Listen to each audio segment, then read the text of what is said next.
Philippians 4:6-7 reads, "Do not be anxious about anything." Paul wrote this while imprisoned in Rome around 62 AD. He addressed the Christian community in Philippi, Macedonia. This letter speaks to us today, not just to them. Why did Paul mention anxiety? It was a real struggle then, just as it is now. His purpose was to thank the Philippians for their support. He also aimed to encourage them through their challenges. Let's dive deeper into the verses. In every situation in Greek, the term for anxious is merimao, meaning to be troubled or to care. Paul urges us not to let anxiety control our lives. Instead, he encourages prayer, petition, and thanksgiving. Can you imagine surrendering your worries to God? That's the essence of prayer, heartfelt communication with God. Now, let's explore the promise embedded in these verses. The peace of God is described as transcending all understanding. This peace isn't just the absence of turmoil. It's an assurance, a tranquility that guards our hearts and minds. In our modern lives, how do we apply this message? Start by recognizing your anxieties and bringing them to God in prayer. Thank Him for His faithfulness even amid uncertainty. Finally, find moments of stillness to experience His peace.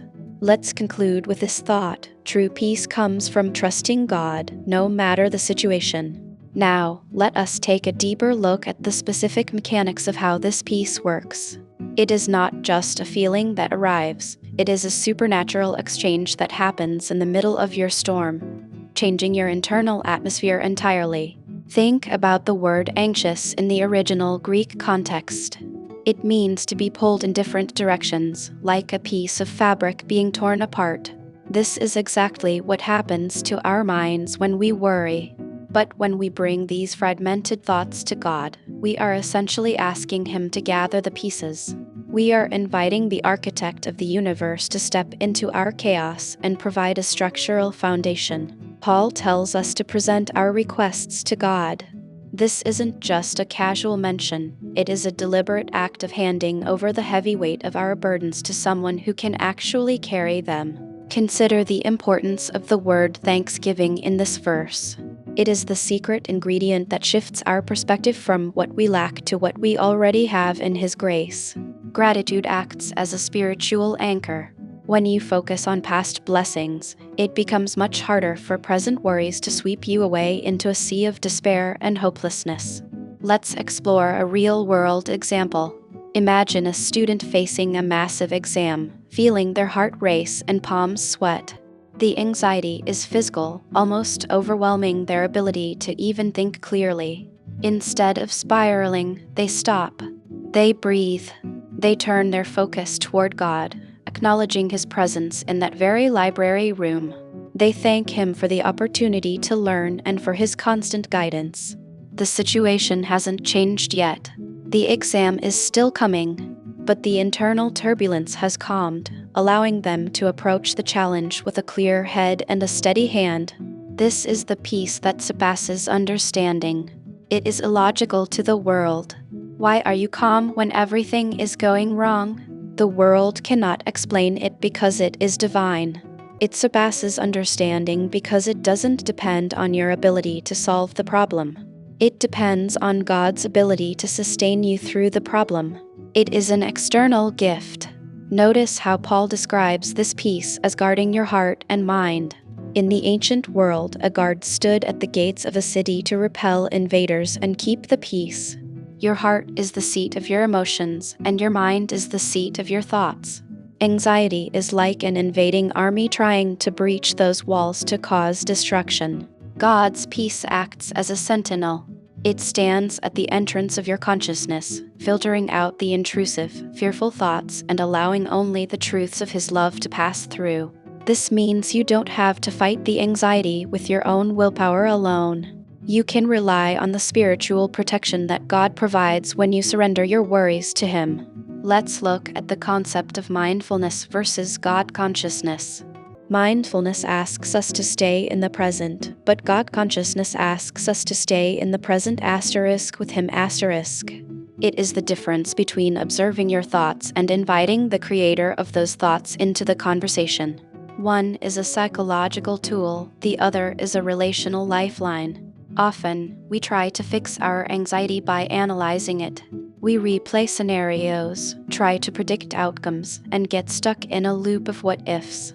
This only fuels the fire of fear. Paul offers a different path. Instead of analyzing the fear, he tells us to replace the fear with prayer. We move from a circular thought pattern to a direct line of communication. Think of your prayer life as a pressure release valve. When the pressure of life builds up, prayer allows that energy to flow out toward God rather than exploding within you. Many people struggle because they feel they can only pray when they are holy or composed. But the beauty of Philippians 4 is that it invites the messy, the broken, and the terrified. God isn't waiting for you to get your act together before He grants you peace. He wants to meet you in the middle of the mess to help you clean it up. Let's talk about the consistency required. This isn't a one-time magic spell. It is a lifestyle of returning to Him every single time an anxious thought dares to rise up. If you find yourself worrying again 10 minutes after praying, don't be discouraged. Just go back to the throne. The grace of God is renewed every single morning. Building this spiritual muscle takes time. You are training your brain to recognize the voice of God over the loud, crashing waves of your circumstances and your internal fears. As you practice this, you will notice a shift. You will begin to see your problems not as insurmountable mountains, but as opportunities to witness the peace of God in action. Your testimony will change. Instead of telling people how bad things are, you will start telling them how great your God is, even when things are difficult. So, the next time you feel that tightness in your chest or that racing in your mind, remember, you have an invitation. You have a promise. And you have a protector. Philippians 4:6-7 is not just a verse to memorize, it is a way to live. It is a roadmap out of the darkness and into the radiant light of His presence. Think about the reality of our daily grind. We face financial uncertainty, broken relationships, and the crushing weight of expectations. These aren't just minor inconveniences, they are storms that threaten to capsize our peace. Paul understood this because he wasn't writing from a spa, he was writing from a prison cell. When Paul says, "Do not be anxious about anything," he isn't dismissing our struggles. He isn't telling us to pretend everything is fine. Instead, he is providing a divine alternative to the cycle of worry. He is teaching us to shift our gaze from the mountain to the mountain mover. The key lies in the phrase, "in everything by prayer and supplication." This means no detail is too small for God. Whether it is a massive life decision or the tiny, nagging worry about tomorrow's chores, every single thing is worthy of being brought before the throne of grace. Supplication implies a deep, earnest pleading. It is the act of laying your soul bare. It is where we stop trying to fix things in our own strength and admit, "Lord, I cannot do this alone." This vulnerability is actually the doorway to true, supernatural strength. And then, Paul adds a crucial ingredient, thanksgiving. This is the secret sauce of faith. Gratitude changes our perspective.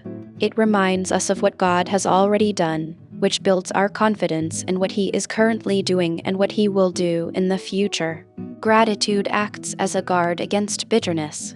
When we focus on our blessings, even in the midst of trials, we create a spiritual atmosphere where peace can actually take root. It is hard for anxiety to survive in a heart that is actively counting its blessings.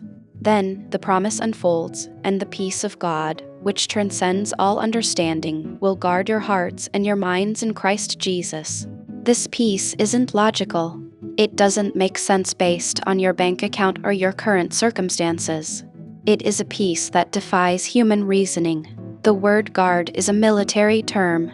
It implies a garrison of soldiers standing watch at the gates of your heart. God's peace acts as a sentry, patrolling the perimeter of your emotions and your thoughts, preventing the enemy of anxiety from breaking in. This protection is twofold. It guards your heart, the seat of your emotions, and your mind, the seat of your thoughts. It settles the turbulence of your feelings and the chaos of your logic. bringing a divine stillness to the center of your being. As you walk forward this week, try this practice.